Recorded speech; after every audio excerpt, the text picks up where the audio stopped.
ಕೊಡೋರ್ಗೂ ICU ಕೆಳಗಡೆ ಕೂಡ ಕರ್ಕೊಂಡ್ ಬಂದಿಲ್ಲ. ಅಲ್ಲಿ ದುಡ್ಡಿಗಿರೋ ಬೆಲೆ ಮನುಷ್ಯನ್ಗಿಲ್ವಾ? ಖಾಸಗಿ ಆಸ್ಪತ್ರೆ ವೈದ್ಯರ ನಿರ್ಲಕ್ಷ್ಯಕ್ಕೆ ರೋಗಿ ಸಾವು. ಆಸ್ಪತ್ರೆ ಮುಂದೆ ಕುಟುಂಬಸ್ಥರ ಪ್ರತಿಭಟಿಸಿ ಆಕ್ರೋಶ. ಪೊಲೀಸರು ಹಾಗೂ ಕುಟುಂಬಸ್ಥರ ನಡುವೆ ವಾಕ್ ಸಮರ. ಚಿಕ್ಕಬಳ್ಳಾಪುರದ ಅಭಯ್ ಖಾಸಗಿ ಆಸ್ಪತ್ರೆಯಲ್ಲಿ ವೈದ್ಯರ ನಿರ್ಲಕ್ಷ್ಯದಿಂದಾಗಿ ರೋಗಿಯೊಬ್ಬರು ಸಾವನ್ನಪ್ಪಿದ್ದು ಕುಟುಂಬಸ್ಥರ ಆಕ್ರೋಶದ ಕಟ್ಟೆ ಹೊಡೆದಿತ್ತು. ಕುಟುಂಬಸ್ಥರು ಆಸ್ಪತ್ರೆ ಮುಂದೆ ಜಮಾಯಿಸಿ ಮೃತಪಟ್ಟ ವ್ಯಕ್ತಿಯ ಶವವನ್ನಿಟ್ಟು ಪ್ರತಿಭಟನೆ ನಡೆಸಿದ್ರು.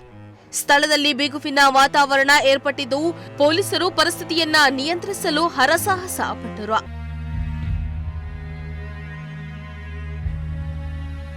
ಚಿಕ್ಕಬಳ್ಳಾಪುರ ತಾಲೂಕಿನ ಅಕಲಹಳ್ಳಿ ಗ್ರಾಮದ ಬೀರಪ್ಪ ಎಂಬುವವರು ಅಭಯ ಆಸ್ಪತ್ರೆಯಲ್ಲಿ ಟಿಬಿ ಕಾಯಿಲೆಗೆ ಚಿಕಿತ್ಸೆಯನ್ನ ಪಡಿತಾ ಇದ್ರು. ಆದರೆ ವೈದ್ಯರ ನಿರ್ಲಕ್ಷ್ಯದಿಂದಾಗಿ ರೋಗಿ ಸಾವನ್ನಪ್ಪಿದ್ದಾರೆ ಎಂದು ಕುಟುಂಬಸ್ಥರು ಆರೋಪ ಮಾಡುತ್ತಿದ್ದಾರೆ. ಕುಟುಂಬಸ್ಥರ ಪ್ರಕಾರ ಆಸ್ಪತ್ರೆಯ ವೈದ್ಯರು ಬೀರಪ್ಪ ಅವರಿಗೆ 3 ಬಾರಿ ಶಸ್ತ್ರಚಿಕಿತ್ಸೆ ಮಾಡಿಸಿದ್ದಾರೆ. ಚಿಕಿತ್ಸೆಗೆ ಸುಮಾರು 13 ಲಕ್ಷ ಬಿಲ್ ಮಾಡಿದ್ದಾರೆ. ಇದಾದ ಬಳಿಕ ಬೀರಪ್ಪ ಅವರ ಆರೋಗ್ಯ ಗಂಭೀರವಾಗಿದೆ.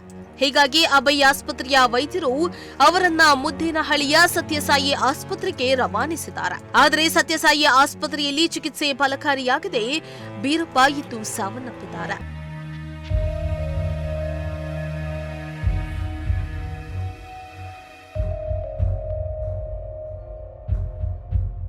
ರೋಗಿಯ ಸಾವಿಗೆ ಅಭಯ್ ಆಸ್ಪತ್ರೆಯ ವೈದ್ಯರ ನಿರ್ಲಕ್ಷ್ಯವೇ ಕಾರಣ ಅಂತ ಕುಟುಂಬಸ್ಥರು ಆರೋಪ ಮಾಡ್ತಾ ಇದ್ದು ಆಸ್ಪತ್ರೆಯ ವಿರುದ್ಧ ಕಾನೂನು ಕ್ರಮ ಕೈಗೊಳ್ಳುವಂತೆ ಆಗ್ರಹಿಸಿ ಆಸ್ಪತ್ರೆಯ ಮುಂದೆ ಶವವನ್ನಿಟ್ಟು ಪ್ರತಿಭಟನೆಯನ್ನ ನಡೆಸಿದ್ರು. ಜೀವನ ಪರ್ಯಂತ ಅವರು ಚೆನ್ನಾಗಿರ್ಬೇಕು ಅಂತ ಇಂಜೆಕ್ಷನ್ ಕೊಡಿಸ್ಲೇಬೇಕು ಅಂದ್ರು. ಆಗ್ಲೂ ನಾವು ಬೇಡ ಅಂದ್ರೆ ಕೊಡಿಸ್ಲೇಬೇಕು ಅಂದ್ರು. ಸರಿ ಸರ್ ನೀವೇನು ಹೇಳ್ತೀರಾ ಅದೇ ಅಂತೇಳಿ 4 ಅಂದ್ರು. ಆಯ್ತು ಅಂದ್ರೆ ಮತ್ತೆ ಬೇರೆ ಡಾಕ್ಟರ್ ಬಂದ್ರು. ಅವ್ರು ಬಂದು ಇಲ್ಲಪ್ಪ ಈ ರಿಪೋರ್ಟ್ಸ್ ಎಲ್ಲ ನೋಡಿ ಇಲ್ಲಪ್ಪ ಇದು ಜಾಸ್ತಿ ಸಿವಿಯರ್ ಐತೆ 8 ತಗೊಳ್ಲೇಬೇಕು. ಇನ್ನು ವಯಸ್ಸೈತೆ ವಯಸ್ಸಾಗಿಲ್ಲ 8 ಇಂಜೆಕ್ಷನ್ ತೊಗೊಂಡ್ರೇನೆ ಇಲ್ಲ ಅಂದರೆ ಆಗಲ್ಲ. ಅದೇನೋ ನಿಮ್ಮ ಪಾಡು ನಿಮ್ಮ ಇಷ್ಟ ಏನೋ ಹೆಚ್ಚು ಕಮ್ಮಿ ಆದರೆ ನಮಗೆ ಗೊತ್ತಿಲ್ಲ ಅಂತ ಅಂದರು ಸರ್. ಹಂಗೆ ಹೇಳಿದ್ಮೇಲೆ ಯಾರೇ ಆಗಲಿ ಇನ್ನು ಕೊಡ್ಸಲ್ಲ ಅಂತಾರೆ ಸರ್. ಆಯಿತು ಅಂದ್ಬಿಟ್ಟು ಅದು ಹೇಳಿ 8 ಇಂಜೆಕ್ಷನು ಕೊಡ್ಸಿರಿ. ಅದಾದಮೇಲೆ CT ಸ್ಕ್ಯಾನ್ ಮಾಡಿ ಯಾವ ಟೆಸ್ಟ್ಗಳೆಲ್ಲ ಮಾಡಿ ಆಯ್ತು ಎಲ್ಲ ಕ್ಯೂರ್ ಆಗಿದೆ ಈಗೇನು ತೊಂದರೆ ಇಲ್ಲ ಅಂತೇಳಿ ಆದಮೇಲೆ ವಾರಕ್ಕೆ 10 ದಿನಕ್ಕೂ ಆಪ್ರೇಷನ್ಗೆ ಹೇಳಿದ್ರು. ಅವ್ರು ಹೇಳಿರೋ ಟೈಮ್ಗೆ ಬಂದು ಆಪ್ರೇಷನ್ನು ಮಾಡಿಸಿದ್ದೀರಿ. ಅವ್ರು ಏನು ಹೇಳೋರು ಅಷ್ಟೇ ದುಡ್ಡು ಕಟ್ಟಿದ್ದೀರಿ. ಅದರಲ್ಲೇನೋ ನಮ್ಮ ಬಾರ್ಗಿನ ಏನೋ ನಮ್ಮ ಕೇಳಿದ್ರೆ ಅವ್ರ ದುಡ್ಡು ಪ್ರಕಾರ ಅವ್ರು ಎಷ್ಟು ಕೊಟ್ಟವ್ರು ಅಷ್ಟೇ ಸರ್. ಅದ್ರ ಮೇಲೆ ನಾವು ಇನ್ನೇನು ಕೇಳಿಲ್ಲ ಏನಿಲ್ಲ. ಅವ್ರು ಏನು ಹೇಳೋರು ಅದು ದುಡ್ಡು ಸಮೇತ ಕಟ್ಟಿದ್ದೀರಿ. ಅವ್ರು ದುಡ್ಡು ಕೊಡೋರ್ಗೂ ICU ಕೆಳಗಡೆ ಕೂಡ ಕರ್ಕೊಂಬಂದಿಲ್ಲ.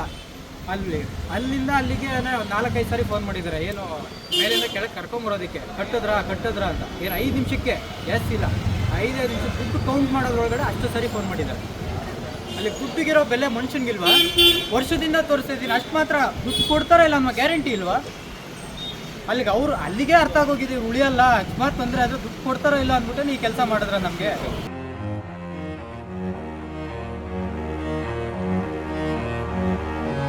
ಇನ್ನು ಕುಟುಂಬಸ್ಥರ ಆಕ್ರೋಶದಿಂದ ಆಸ್ಪತ್ರೆಯ ಎದುರು ಗಲಾಟೆಯ ಸನ್ನಿವೇಶ ಸೃಷ್ಟಿಯಾಗಿತ್ತು. ಆಸ್ಪತ್ರೆಯ ಗೇಟ್ನಲ್ಲಿ ನೂಕು ನುಗ್ಗಲು ಪ್ರಾರಂಭವಾಗಿದ್ದು ಪೊಲೀಸರು ಕುಟುಂಬಸ್ಥರನ್ನ ನಿಯಂತ್ರಿಸಲು ಹರಸಾಹಸವನ್ನ ಪಟ್ಟಿದ್ದಾರೆ.